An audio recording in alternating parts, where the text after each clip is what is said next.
Alors, chaque fois, on reçoit des messages de sollicitation de plusieurs étudiants, notamment ceux qui font dans la santé publique, l'épidémiologie, et ceux qui sont à un niveau où ils doivent écrire leur mémoire, leur protocole d'études pour la plupart.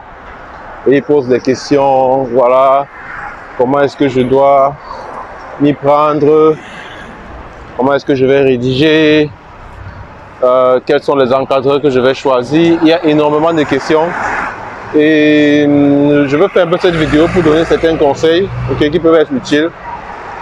Des choses qui sont importantes de savoir lorsque on se prépare à faire un protocole. Donc lorsque vous vous préparez à faire un protocole, lorsque vous êtes en année de master santé publique, vous devez écrire votre protocole de recherche. Il y a des choses que vous devez savoir. Dans cette vidéo, on va parler de ces choses-là. Je vais partager aussi une expérience que moi j'ai eue et qui peut vous aider également. Donc, si vous êtes nouveau sur la chaîne, je vous souhaite la bienvenue et je vous encourage à vous abonner pour ne rien manquer à chaque fois qu'on publie une vidéo. Moi, je suis Russell Youssa, je suis spécialiste en santé publique et voilà, je partage dans cette chaîne mon expérience en santé, ce que je fais au quotidien, également l'actualité sanitaire. Actuellement, je suis au Sénégal, un pays magnifique. Même sur le plan sanitaire, il n'y a pas, déjà sur le plan humanitaire ou sur le plan sécurité, il n'y a pas énormément de problèmes comme c'est le cas pour beaucoup de pays africains. Voilà, donc on revient sur la thématique principale du jour. Quels sont les éléments qu'il faut prendre en considération lorsqu'on se prépare pour son mémoire de santé publique? Alors la première chose, c'est qu'il faut commencer tôt. La première chose, c'est de commencer très tôt. Qu'est-ce qu'il faut commencer tôt? Il faut commencer à se préparer bien en avance. Vous allez vous rendre compte que ce qui arrive souvent aux étudiants, c'est quoi? Il se dit il y a tout le temps. Il a tout le temps pour écrire son protocole et il ne va pas commencer tout, il va laisser le temps, il va accumuler pour se retrouver à un moment où il y a beaucoup de pression. Donc vous devez commencer très tôt, déjà définir quel est le domaine de recherche dans lequel je vais travailler. Vous devez le faire de manière en essayant de prendre assez de temps pour vous préparer là-dessus. Ensuite, lorsque vous avez votre domaine de recherche, vous essayez de le peaufiner. Vous rencontrez ceux qui sont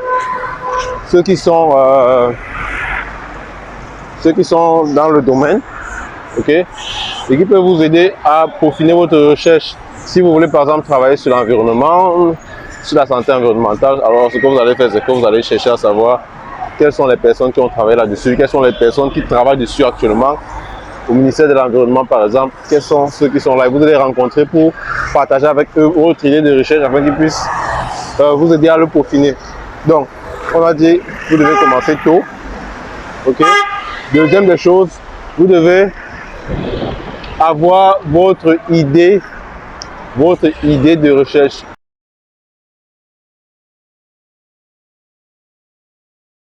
À ce moment, si vous n'êtes pas encore très sûr du domaine que vous voulez toucher,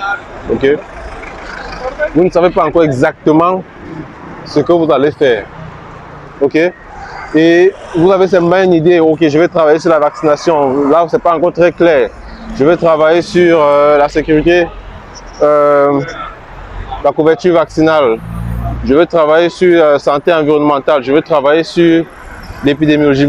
Dans tous les cas, c'est pas encore très clair dans votre esprit, et c'est à ce moment que vous devez vous documenter, vous devez vous poser la question de savoir qu'est-ce que je veux faire, quel est le problème sur lequel je veux travailler.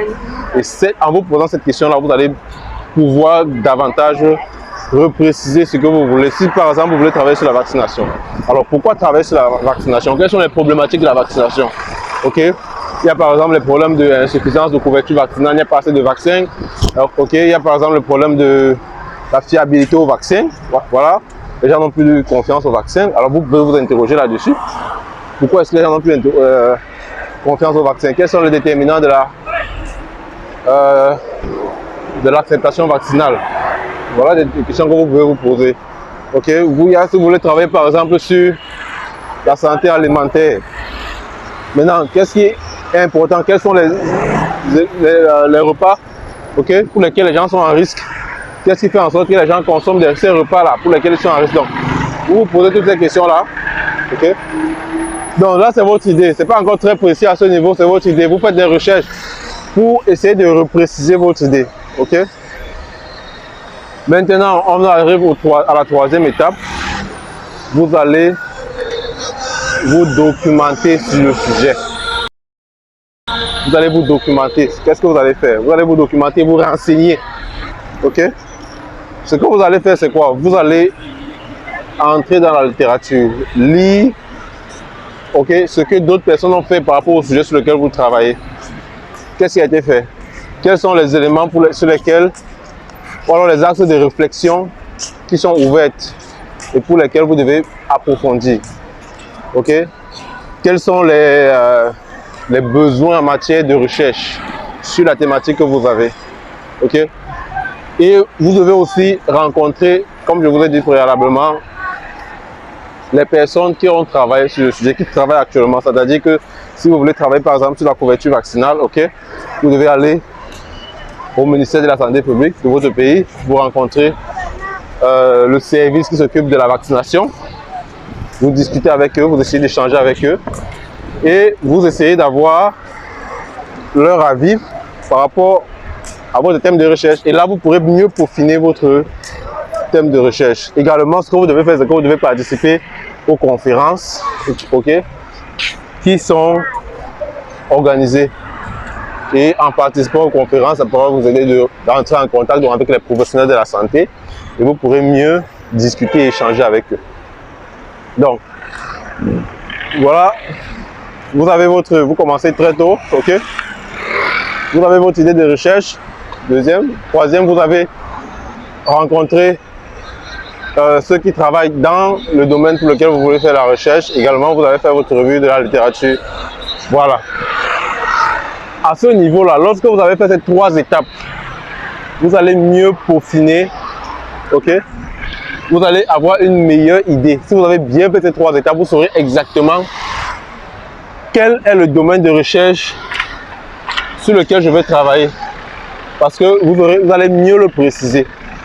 Et ça ne s'arrête pas là. L'activité qui est continue lorsque vous commencez à écrire votre protocole de recherche, c'est ce qu'on appelle la revue de la littérature. Ça, c'est une activité continue.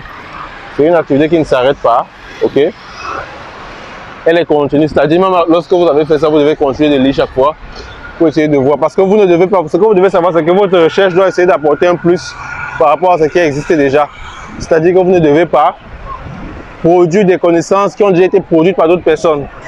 Vous devez chercher à apporter l'originalité dans votre recherche, c'est-à-dire des choses qui n'existent pas encore. C'est la raison pour laquelle vous devez beaucoup lire, déjà pour mettre en lumière ce qui a été fait sur le plan scientifique, ce qui a été fait déjà dans la littérature, et montrer en quoi ce que vous allez apporter constitue une nouveauté. Ok? Ça, c'est important. C'est la raison pour laquelle j'insiste bien que vous devez constamment lire. Vous devez constamment lire et vous documenter pour apporter le côté novateur de votre recherche. Ok?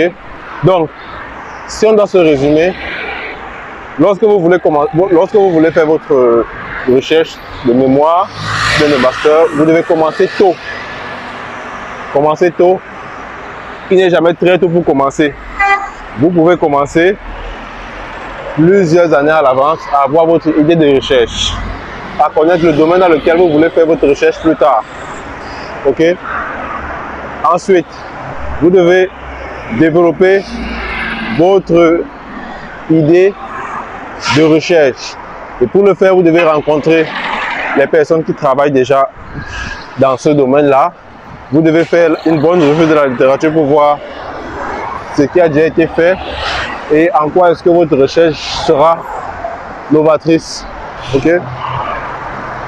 Voilà, à ce niveau-ci, vous avez déjà exactement ce que vous voulez faire. Et maintenant, il y aura l'étape qui va consister à choisir l'encadreur de recherche. Ok? Dites-moi en commentaire, ça c'est choisir l'encadreur de recherche. Moi, je trouve que ça c'est une étape très importante pour la suite. Vous me dites en commentaire si vous souhaitez qu'on évoque ce sujet-là, ok, le choix de l'encadreur de recherche. Après avoir fait les 3 premières étapes que je viens de citer, la 4e, c'est le choix de l'encadreur.